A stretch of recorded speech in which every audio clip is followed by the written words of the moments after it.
आज के समय में कई नॉन रेजिडेंट इंडियंस यानी एनआरआईज इंडिया में इन्वेस्टमेंट अकाउंट्स रखते हैं, लेकिन कंप्लायंस या लीगल अपडेट्स के कारण उन्हें कई बार परेशानी का सामना करना पड़ता है, खासकर जब बात री केवाईसी की आती है। पिछले नियमों के तहत एनआरआईज को डिजिटल री केवाईसी प्रोसेस कंप्लीट करने के लिए भारत में फिजिकली मौजूद होना जरूरी था, लेकिन अब सेबी ने इसे सिंप्लीफाई कर दिया है। इस वीडियो में आज हम 3 मेन टॉपिक्स पर बात करेंगे। पहला, सेबी ने एनआरआई री केवाईसी में क्या बदलाव किया है। दूसरा, ये बदलाव एनआरआईज के लिए क्यों इंपॉर्टेंट है और फायदा क्या है। और तीसरा, एनआरआईज को नए प्रोसेस को इस्तेमाल करते समय किन बातों का ध्यान रखना है। तो चलिए फिर फटाफट से वीडियो को स्टार्ट कर देते हैं। Hi, my name is Varsha Dubey and watching NBT tech add.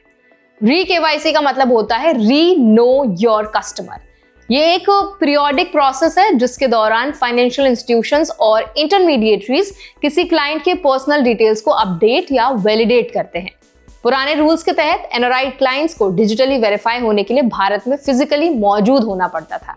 इसका मतलब था कि कोई भी एनआरआई अगर यूएस, यूएई या किसी और कंट्री में रहता था तो उसे इंडिया आना पड़ता था या फिर कॉम्प्लिकेटेड प्रोसीजर फेस करने पड़ते थे। सेबी ने अब इस रिक्वायरमेंट को हटा दिया है। नए रूल्स के तहत एग्जिस्टिंग क्लाइंट्स यानी जो एनआरआईज पहले से अकाउंट्स रख चुके हैं वो कंप्लीटली डिजिटल तरीके से री केवाईसी कंप्लीट कर सकते हैं, चाहे वो किसी भी कंट्री में हो। इसका सबसे बड़ा फायदा यह है कि फिजिकल ट्रैवल की जरूरत खत्म हो गई है और कंप्लायंस प्रोसेस बहुत आसान हो गया है। हालांकि सेबी ने सेफगार्ड्स बनाए हैं ताकि प्रोसेस सिक्योर रहे। डिजिटल वेरिफिकेशन में अब भी रैंडम प्रॉम्प्ट्स, जियो टैगिंग और टाइम स्टैंपिंग का यूज किया जाएगा। इसका मतलब है कि सिस्टम ये वेरीफाई करेगा कि इंटरैक्शन जेन्युइन है और कोई भी location spoofing attempt automatically block होगी। एप्लीकेशंस में यूजर के जीपीएस कोऑर्डिनेट्स और एड्रेस प्रूफ कंट्री मैच करने चाहिए। ये मेजर ये मेक श्योर करते हैं कि केवल ऑथराइज्ड और लेजिटिमेट री केवाईसी प्रोसेस कंप्लीट हो। ध्यान देने वाली बात यह है कि रिलैक्सेशन सिर्फ एग्जिस्टिंग क्लाइंट्स के लिए है। न्यू क्लाइंट्स जो इंडिया में अकाउंट खोलना चाहते हैं उनके लिए डिजिटल ऑनबोर्डिंग अभी भी इंडिया में ही होना जरूरी है, यानी नए इन्वेस्टर्स को फिजिकल प्रेजेंस की जरूरत रहेगी।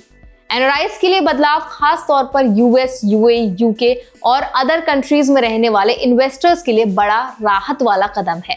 अब वो अपने अकाउंट के अपडेट्स, केवाईसी रिन्यूअल या कंप्लायंस टास्क को बिना इंडिया आए कंप्लीट कर सकते हैं। इससे टाइम और पैसा दोनों बचेंगे और अननेसेसरी ट्रैवल की परेशानी भी नहीं रहेगी। इस नए प्रोसेस में केयरफुल रहने के लिए एनआरआईज को कुछ प्रिकॉशंस जरूर अपनाने चाहिए। सबसे पहले डिजिटल एप्लीकेशन में पूरी तरह से अकाउंट और ऑथेंटिक इंफॉर्मेशन भरें। जीपीएस या आईपी लोकेशन स्पूफ करने की कोशिश ना करें क्योंकि इससे वेरिफिकेशन फेल हो सकता है। दूसरा, जियो टैगिंग और टाइम स्टैंपिंग वाले सिक्योरिटी प्रॉम्प्ट्स को सही तरीके से इस्तेमाल करें, उनको फॉलो करें। तीसरा, अपने डॉक्यूमेंट्स, एड्रेस प्रूफ और आइडेंटिटी प्रूफ को डिजिटल फॉर्मेट में रेडी रखें ताकि किसी भी सिक्योरिटी चेक के समय आसानी से सबमिट कर सकें। इस स्टेप से एनआरआईज के लिए इन्वेस्टमेंट मैनेजमेंट आसान और हैसल फ्री हो जाएगा। फाइनेंशियल इंस्टीट्यूशंस भी अब कम एडमिनिस्ट्रेटिव बर्डन फेस करेंगे क्योंकि क्लाइंट वेरिफिकेशन रिमोट तरीके से एफिशिएंटली कंप्लीट हो पाएगा। ये मॉडर्नाइजेशन सेबी की कोशिशों का हिस्सा है कि इंटरनेशनल इन्वेस्टर्स और डायस्पोरा को इंडिया में इन्वेस्टमेंट करने में आसानी हो। तो कुल मिलाकर रिलैक्सेशन एनआरआईज के लिए कन्वीनियंस और फ्लेक्सिबिलिटी लेकर आया है। जो पहले इंडिया में काफी लंबा प्रोसेस फॉलो करते थे, अब वो अपने घर या ऑफिस से ही कंप्लायंट रह सकते हैं।